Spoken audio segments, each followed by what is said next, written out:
The advent of precision fermentation has the potential to subtly, yet profoundly, reshape Jewish life by expanding the boundaries of what is considered dairy in practice, without undermining halakhic principles. Unlike other disruptive technologies, precision fermented proteins and dairy analogs occupy a space where sensory experience and halakhic substance diverge. They taste, melt, and function like traditional dairy, yet can be produced entirely parve. This unique characteristic opens the door to a long-term evolution in minhagim, kitchen organization, holiday rituals, and communal norms, all while remaining firmly rooted in halakhic methodology and precedent. One immediate implication is in the domestic kitchen. Families have long organized their kitchens around the strict separation of meat and dairy, different sinks, counters, utensils, and storage areas, as well as careful scheduling for cooking and serving. Precision fermented dairy analogs, if fully certified parve, could relax some of these constraints without altering the underlying halakhic obligations. Imagine a kitchen where parve cheese can be used with a meat-based Shabbat dish without concern, eliminating the need for multiple pots or utensils in certain contexts. This would not only simplify meal preparation, but also allow for more culinary creativity. Families could experiment with recipes that were previously off-limits, such as a rich parve cheese sauce over chicken, or a coffee beverage with a fermented milk substitute alongside a meat meal. Over time, these innovations could shift the way households conceptualize the boundaries between meat and dairy, making observance both more flexible and enjoyable. Communal kitchens and institutions, including schools, synagogues, and kosher restaurants, stand to benefit even more dramatically. In environments where high-volume cooking requires strict separation of meat and dairy, fully parve alternatives could reduce the need for duplicate equipment, separate dishwashing systems, and time-intensive scheduling. This could translate into lower costs, fewer operational errors, and an overall increase in the accessibility of kosher meals. Large-scale catering could introduce a wider variety of dishes that were previously impractical, helping communities celebrate Shabbat, festivals, and life cycle events with richer and more diverse menus.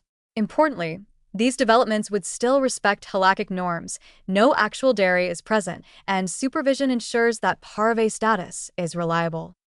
Precision fermentation may also influence minhagim around taste and appearance. Jewish law has long addressed maradin, the concern that the appearance of a prohibited item could lead others to confusion. Over the centuries, communities have developed heuristics for dealing with foods that mimic forbidden items, from almond milk in meat contexts to imitation gefilte fish.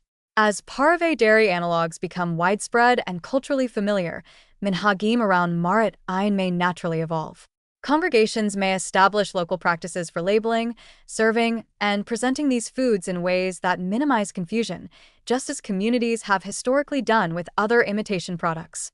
Over time, people may grow accustomed to seeing parve milk or cheese served alongside meat without hesitation, similar to the way almond milk is widely accepted today. Holiday observance, particularly Pesach, presents another area where innovation could have long-term impact. Many families face logistical challenges in preparing and serving dairy during the holiday, especially when dietary stringencies are high. Precision fermented products, produced under kosher for Pesach conditions, could allow for a wider variety of celebratory dishes while preserving traditional laws regarding chametz and kitniyot. Imagine a Seder plate or festive dairy meal where familiar textures and flavors are present, but the products are parve. This could enable households to honor both halakhic requirements and sensory expectations, enhancing the joy of holiday observance.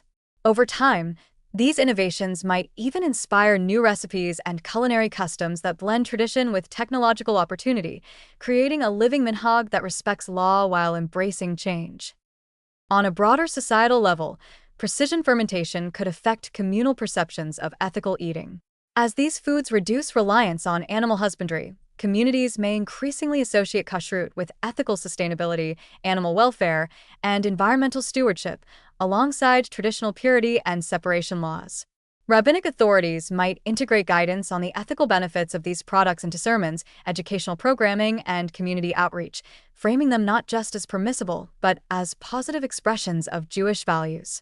The long-term result could be a cultural shift in which parve dairy analogs are not merely substitutes, but celebrated components of a Jewish food ethic that emphasizes compassion, health, and stewardship.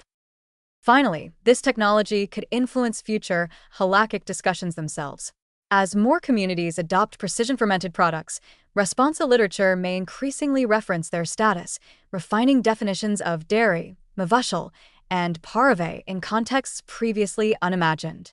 Over decades, this could lead to more nuanced rulings that differentiate between sensory mimicry and halakhic identity, potentially simplifying complex observances without undermining foundational principles.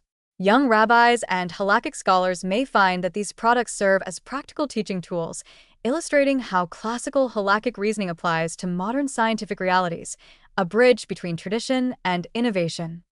In sum, precision fermentation has the potential to subtly redefine the lived experience of dairy in Jewish life, fostering greater flexibility, culinary creativity, and ethical consciousness. Kitchens may become more efficient and less burdened by duplication, holiday meals may be richer and more accessible, and minhagim may adapt naturally to a world where taste no longer dictates status. Grounded in halakhic method, these changes do not undermine tradition but expand its possibilities, demonstrating how Jewish law can evolve thoughtfully and positively in response to technological innovation.